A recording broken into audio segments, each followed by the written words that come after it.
very basic question is, why Enterprise Resource Planning, also called ERP, is required? To answer, let's examine this typical business scenario. A client approaches the sales team to buy a particular product. The sales team approaches the inventory department to check the availability of the product. In this case, the product is out of stock. The sales team approaches the production planning department to manufacture the product. The production planning team checks with the inventory department for availability of raw material. If raw material is not available within the inventory, the production planning team buys the raw material from the vendors. Then production planning forwards the raw materials to the shop floor execution for actual production. Once ready, the shop floor team forwards the goods to the sales team, who in turn deliver it to the client. The sales team updates the finance department with revenue generated by the sale of the product. The production planning team updates the finance department with payments to be made to different vendors for raw materials. All departments approach HR for any human resource related issue. That is the typical business process of any manufacturing company. Some key inferences one could derive from the scenario would be: a typical enterprise has many departments or business units. These departments or business units continuously communicate and exchange data with each other. The success of any organization lies in its effective communication and data exchange within these departments, as well as associated third parties such as vendors, outsources, and customers.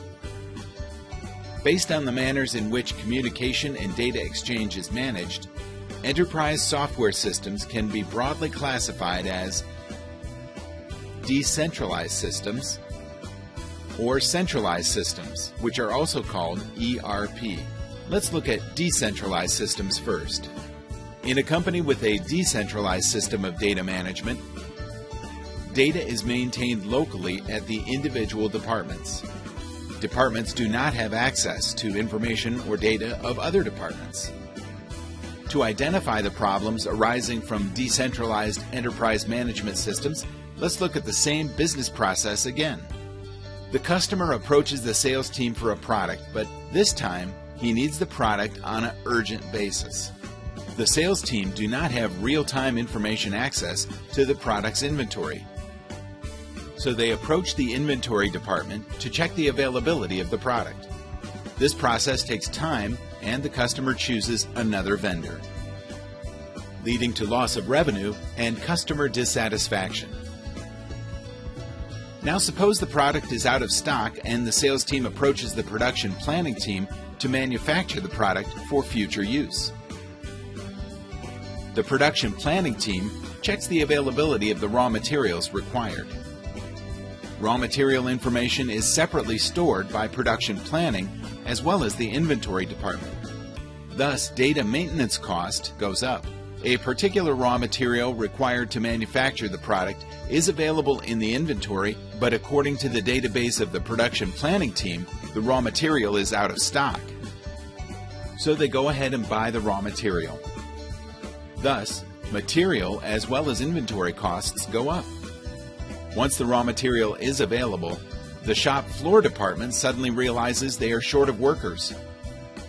They approach the HR, who in turn hire temporary employees at higher than market rates. Thus, labor cost increases. The production planning department fails to update the finance department on the materials they have purchased. The finance department defaults the payment deadline set by the vendor, causing the company loss of its reputation and even inventing a possible legal action. These are just a few of the many problems with decentralized systems. Some major problems with the decentralized system are numerous disparate information systems that are developed individually over time and are difficult to maintain. Integrating the data is time and money consuming. Inconsistencies and duplication of data.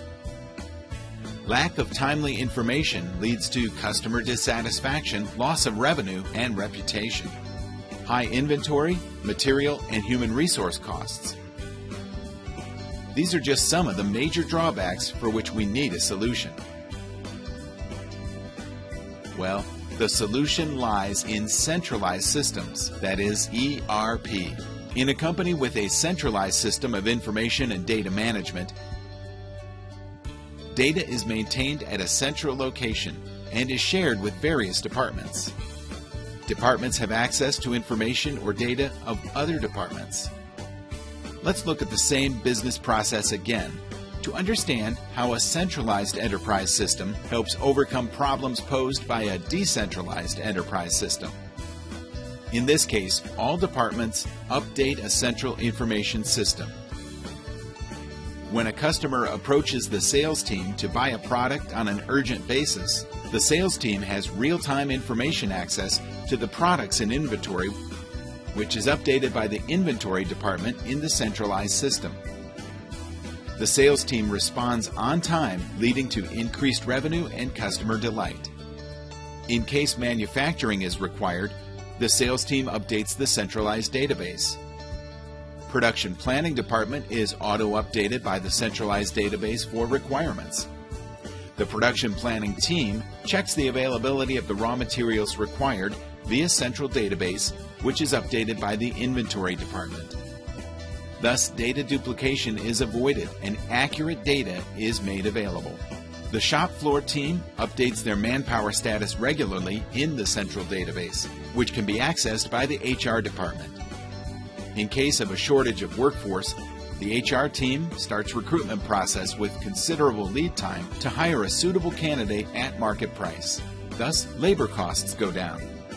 Vendors can directly submit their invoices to the centralized enterprise system, which can be accessed by the finance department. Thus, payments are made on time and possible legal actions are avoided. The key benefits of the centralized system are: it eliminates the duplication, discontinuity, and redundancy in data. It provides information across departments in real time. It provides control over various business processes. It increases productivity, provides better inventory management, promotes quality, reduces material cost, allows for effective human resources management, and reduces overhead while boosting profits. Better customer interaction, increased throughput, and improved customer service. Hence, a centralized enterprise management system is required. SAP is a centralized enterprise management system, also known as Enterprise Resource Planning.